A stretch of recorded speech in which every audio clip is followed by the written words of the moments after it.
Hello, I'm going to talk about Chapter 8, the late antiquity, early Christian time period.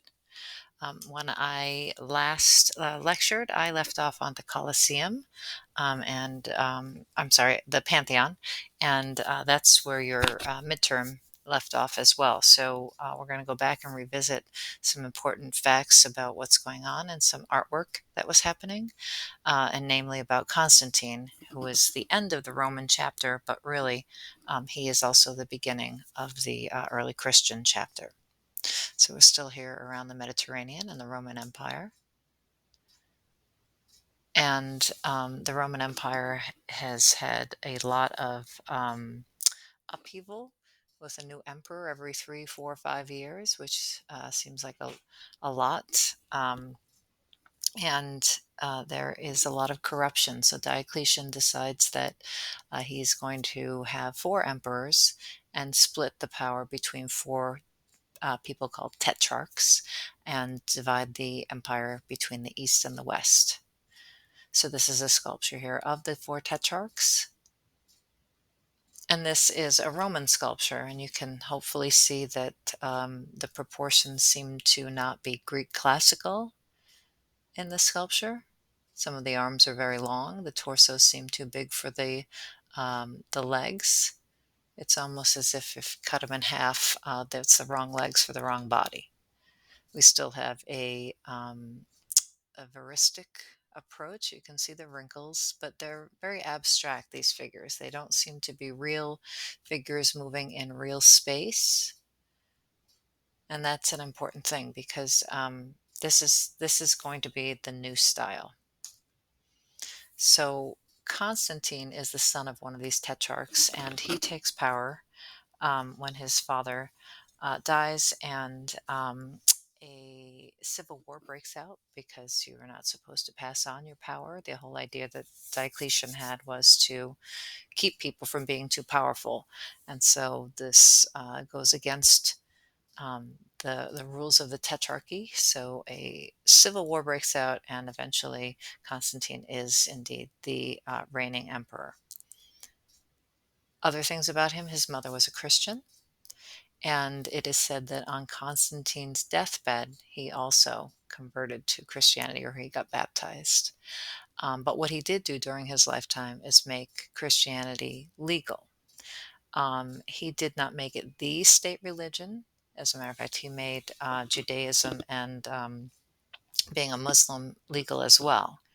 He signed the Edict of Milan, which said that the state will tolerate all peoples as long as you pledge allegiance to um, the Roman emperor. And this means a great thing because there have been many Christians around already. The religion is growing, but now they get to sort of come out and have buildings that they can worship in and start to create their own visual program. Constantine also moves the capital to Byzantium, which is an ancient Greek city, and he renames it after himself, Constantinople. This is Constantine's arch. These arches are everywhere. Almost every emperor has one. There's a famous one in Paris, the Arc de Triomphe. And what these arches are for is that your soldiers would march through them when they came back from a great um, war, and they would present the spolia, or the spoils of war, to the emperor. So these are obviously a show of power and domination. But this is an important arch because it shows a sharp break in style. What Constantine had done was a lot of this artwork on the arch has literally been taken off of other monuments and put on his. So he's has a whole other level of showing power. But the important thing for art history is that um, there is the old style, which is very much based on the ancient Greek classical style. You can see these perfectly proportioned humans sort of moving in what looks to be a real space, right? We have the things in the front carved in high relief, and then we have a lower relief in the middle ground.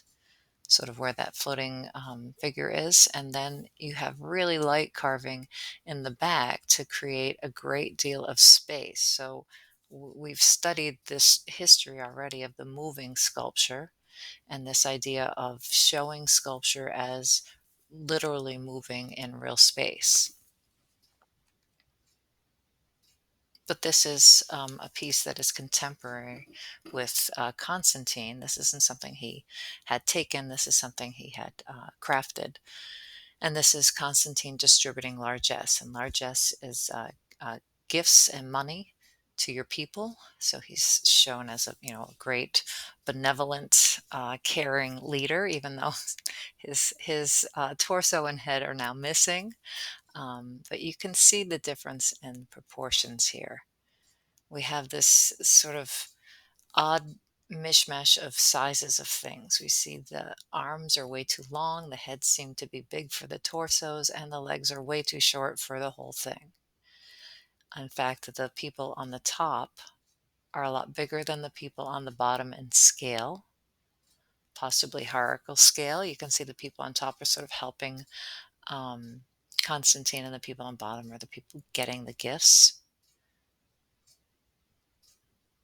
So I put this here, the decline of form on this. A lot of times art historians or art history books used to say that, or they used to term the time period between ancient Rome and the Renaissance as the Dark Ages. And that is because this idea that Greek classical style and proportions were forgotten or dismissed for some reason, and that the lights sort of go back on with the rebirth, the Renaissance, and this is often blamed on early Christians as sort of not wanting to use a pagan art, but that's really not true because you can see right here that this Greek classical style is on the same exact arch as this style. So this happened in ancient Rome. This is a Roman piece, even though it's Constantine. He's not a Christian at this point, and this is not Christian art. This is royal art. So this, and the four tetrarchs as well. So this style is kind of happening already, and this sort of letting go of figures acting real in space is purposeful. The whole point of art is now going to be about narrative and being faithful to the word of Christ. So here we see this tend towards abstraction and focus on narrative. Starts during the Roman Empire, but it will be the trademark of the medieval world.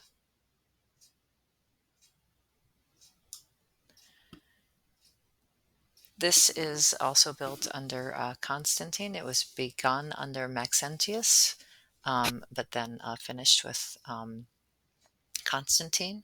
And this is the Basilica Nova, which just means new basilica. And a basilica is a meeting hall, like a big town hall that would have been in ancient Rome. It's very much like a bathhouse in its floor plan. There are no columns that surround it or really hold it up. You can see this is more like arch construction here. And buttressing. Buttressing are these things that are on the sides. You see the little roof thing here that hits the other roof. That is called buttressing. It's like an arm pushing in and helping relieve the weight of something that is really tall. And this is a massive building. You can see the scale on top. There's like tiny little people there on the bottom. And this building was big enough to house the gigantic colossal statue of Constantine. And you can see in the yellow there is how is the replica of it. So this is the head of the colossal statue of Constantine, and the head alone was 8 feet 6 inches tall. So this is a massive sculpture. And you can see this abstraction. We have some veristic qualities here. It has like a very certain expression, but the eyes, and Constantine's always shown with very big eyes. The eyes seem to be abstracted as the hair as well. And here's a reconstruction of what it would look like. So the hand is still in existence and the foot is still in existence, but most of the rest has crumbled under its own weight. So this is what an audience hall would look like. And here, this one's already converted to Catholicism. Here we see the cross, but this is an ancient Roman building. So we have wood ceilings, and then we have all these these glass windows with leading. The cross things in the window is leading, and that it will soon be changed for colored glass windows. And so we have these giant spaces brought to you by Roman construction techniques, the arch, concrete. So we're allowed to make these giant open spaces. And this is important because this will be very influential to early Christian art. So secular architecture, which is just regular, like everyday architecture, is adapted to church architecture. And just to finish with Constantine, you can see this coin on the left was made at the beginning of his um, emperorship, and then this is towards the end of his life here. And his visual program seems to have changed. He's here like Caesar with his baristic profile, looking very Roman. And then on the right, you can see he's looking forward. He has his helmet and his breastplate and gear. He has his stallion, and then he has the cross and the orb, which are Christian symbols. There's also a tiny little Romulus and Remus she-wolf thing happening here on the right. And so this is very symbolic. It's like he is a warrior for Christ. He's out fighting the fight in the name of Christianity. So he was a big supporter of Christianity, and again, most likely converted at the end of his life. So during the 3rd and 4th centuries, a rapid number of Romans are rejecting this idea of polytheism in favor of monotheism.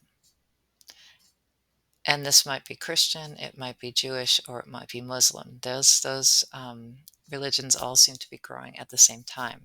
So there's a period of upheaval, which marks the transition from ancient Rome to medieval Christian Europe and Byzantine. So the town called Dura by the Romans and Europus by the Greeks shows this cross current of religions at this time.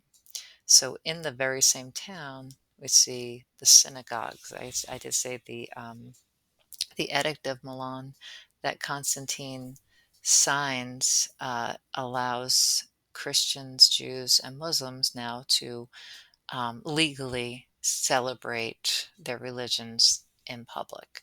And so we have these giant building projects that start to happen at the same time. So in Dora Europus, this is a synagogue, so it's a Jewish church, and it is covered with 50 narrative stories. Later, Jewish art will not show many figures. You're not really allowed to show figures inside of a synagogue, but this is extremely early in their visual program, so um, they will soon decide that it goes against the second commandment, and you're not allowed to show these things. And this is one of the paintings, one of the little paintings that is part of the 50 in the synagogue. And here you see the hierarchical scale and almost abstracted figures. They seem like they are just sort of the same face over and over again. They're not very individualized. And both Jews and early Christians use just the common house plan with its atrium as the very earliest church plans, until, of course, they grow in numbers and you can no longer fit a whole bunch of people in these smaller structures. What they did was they just took out one of the walls and created a much bigger um, space for the celebrations. The catacombs had been in existence even before um, Christianity was legal.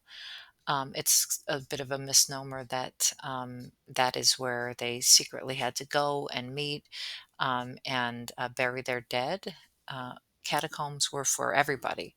They were for pagans, they were for Jews, they were for Muslims, they were for Christians. Um, they were just a burial place because you could not bury your dead inside the city of Rome. So you would go out, and these were built from the top to the bottom, so they could be dug up to 4 levels down of burials. And inside of these places, and this is usually like big giant plots with families, um, would be paintings. This was an opportunity for religious art because they were hidden. Um, and so we have these very early Christian, the earliest Christian art that we have is from the catacombs. These are the catacombs in Rome. There are catacombs all over. There's very famous ones in Paris as well. So this is a very early image of Christ, the Good Shepherd. Here this is a medallion, this circle. And then we have the story of Jonah and the whale in these lunettes. So you can see here, this is Christ and a contrapposto. And then you see the story of Jonah and the whale. So Jonah gets swallowed by the giant whale, and here he is being spit out. And here he is on the boat before he falls. This part is where he's being eaten is not in existence anymore. Oh, let me just go back here. So the story of Jonah and the whale is this reflection of Christ's rebirth, right? And Jonah actually gets swallowed by the whale, and 3 days later, he gets spit out, and then he goes to spread the word of God. So this is very, so like an exact replica of the story of Christ. Um, but early Christian art does show, this is a different catacombs painting, Christ as a young boy, clean shaven, in his contrapposto as a shepherd. And this was actually something very familiar to Romans and ancient Greeks because this was a thing that they would have known. You can see this as an archaic sculpture here on the left. It was in our um, Greek chapter. He has his archaic smile, his big eyes, his braids, and he is nude. So it's Greek. This was just a typical, we call it genre, like an everyday scene that would have been familiar with artists, and it is something that they could easily adapt to a Christian symbol. In general, we don't see a lot of freestanding sculptures in early Christian art because they considered it to be too close to idolatry, which means a worship of idols. Again, they have this idea of like sculptures as being real things in the world. So Christians don't have a visual culture yet. They don't have something to inherit as something they can use as their own. Um, it's a new religion. They kind of have to make it up. So what they do is they just use what's already familiar to artists with pagan images adapted to Christian themes, like I just mentioned about the Good Shepherd. Like this Jonah sarcophagus, which would have really been philosophers, and they are reinterpreted as Christian figures, as the Gospels. And this reclining figure is Jonah, like he's just been spit out of the whale. You can see right there the boat on the left and all that stuff. Of course, emblematic of resurrection, as I said. But this Jonah figure is very similar to this Endymion sarcophagus here with the figure laying down, or this figure laying down, which is the moon god and her magical sleep. So this is something that working artists would have been familiar with, that they could, would they'd be commissioned by a Christian art person, and they would just use what they knew. This is the sarcophagus of Junius Basius. So a sarcophagus is something to be buried in. Um, and this is extremely elaborate. Right? This is a wealthy Roman who converted to Christianity on his deathbed. And we see this a lot in ancient Rome, sort of people maybe hedging their bets maybe on their deathbeds. And we have images of the life of Christ and the Old Testament together. So that's the Old Testament and the New Testament. Seems like Roman emperors but with humility. So they're basing things on what they would know. So here we have the Old Testament of Adam and Eve here on the right, and then we have the New Testament of Christ here on the left. Christ enthroned, right? He's sitting on a throne, very similar to, um, what a Roman sculpture would do. We just saw the Arch of Constantine, where he is sitting on a throne. This would just be a typical thing that sculptors would know to do, and now they're just making it into a Christian story. Or here on the right is from the Junius Basius sarcophagus, and it is Christ riding in to Jerusalem. But here on the left, we see a Roman general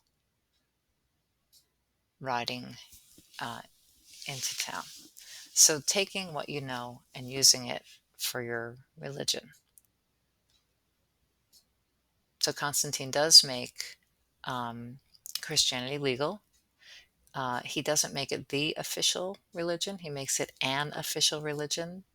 And that's important to note because later in the Byzantine world, it will become the religion and it will be illegal to be a pagan. So everything's going to reverse.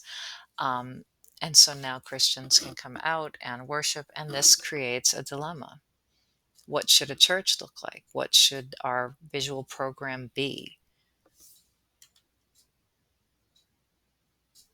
So one thing they would have known, of course, is the ancient Roman basilica plan, like that of the Basilica of Constantine. And the beauty of this plan is it has a giant opening in the middle. We're looking at the overview here. So if you go in on the right side, you have 3 entrances, and then you have aisles on the outside and a main part in the middle, and you can have everybody looking or traveling to the front, which has this round part, which is going to be where the priest will be. That will become the apse. So Christians use this plan as their own and others. So one of the very earliest churches, it's no longer in existence, but this is a reconstruction of what it would have been, is Old St. Peter's. There's a new St. Peter's that you'll talk about in the Renaissance if you take 115. So this is Old St. Peter's, and you can see that it has the 2 parts on the right and the left, and a giant opening in the middle where people would go for the Mass. And then there's plenty of walls and things for decorative or visual programs. So here we have, it would have had an opening in the front here, an atrium, so not quite letting go of things that are Greek or Roman. Side aisles, clerestory, we'll talk more about that in the future. Transept, nave is the center aisle. Transept is where the crossing is here on the top here. So these are all elements that we will see continue even today. Actually, churches built today are almost exactly the same floor plan. So you can see this looks almost exactly like a Roman audience hall. So we have the nave is the center. I'm going to remember that as one of our terms. The aisles are on the outside. This has a double aisle. Not everything will. Sometimes they'll have single aisles. The transept is You want to think about those as sort of like the arms that stick out, and then the apse is the round part all the way on the left. So if you were to have a mass, the altar would be probably like the middle of the transept, or towards the nave. It would be in the middle of the nave, towards the back of the church. And we call this the Latin cross plan. And you can see, when you look at it a little sideways, it's in the shape of a cross. So we have this whole symbolic thing. We have three main parts: the Holy Three, the Father, Son, and Christ, and then we have the shape of the cross in general.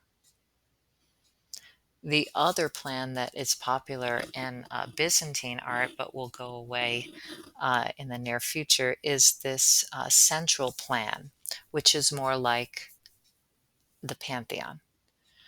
So everything sort of radiates out of the center. So this is Santa Costanza in Rome. And of course, this one still stands. And this is a really early church, and shows again this problem that early Christians have. Remember, early Christians are Romans, they're Roman citizens. They've lived in Rome, they're just choosing a different religion at this point. And a lot of early Christians are newly converted, so they're very used to the visual culture already embedded in ancient Rome, which is about gods doing things and all the different divisions of the gods. So we see early Christian art being a little bit confused as to how to handle this new art. And so in Santa Costanza, we see these mosaics, and this is in the ambulatory, looking up, with a little bit of everything. So we have this wine cart and these figures of cherubs over here stomping on grapes. So this is like a Dionysic celebration, which you would think, what is that doing in a church, a central plants church? And the reasoning might have been that wine has to do with the Eucharist in Catholicism. And so there's this sort of loophole of imagery here. And we see this often in very early Christian art, like not knowing how to handle this new religion. And we even see here, this is Christ as the victor, and he's in a chariot with his horses, very much like Bacchus here. This is another early church, Santa Sabina in Rome. Hopefully you can see it's not the central plan church. It is a Latin cross church. And this would have been extremely similar. It actually looks down the hill at Old St. Peter's. It's like other like the Temple of Zeus. We don't have that, so we look at the Temple of Hera too. But this one is built a century later, but was very much in the same plan. So you can see here what it would look like inside. We only had the other plan to look at, the reconstruction. So here is the central nave. There's the apse in the back there, the two aisles on the right and the left. You still see the Roman arch being used over and over again. And then you have the arched windows on top. That is called the clerestory, and that is what allows the light in. And the ceilings are just flat wooden ceilings at this point, soon to change. This would have had sculpture running down the sides. It has been removed. So between the clerestory windows and the bottom of or the top of the arches would have been probably mosaics or paintings going down the sides. And this is the doors of churches are usually highly decorative as well. And if you take 115, you'll see some very famous doors that determined who was famous in the Renaissance. This one is known though for the the carving at the top left of the door shows a very early image of a crucifix, which is Christ on the cross with surrounded by the two others on their crosses. And is very unusual. There's a few of them, and there's an ivory carving in your book as well that shows this.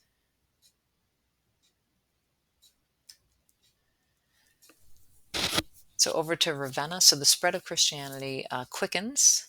Um, After Constantine, a few other emperors, there's Theodosius. He has an edict that makes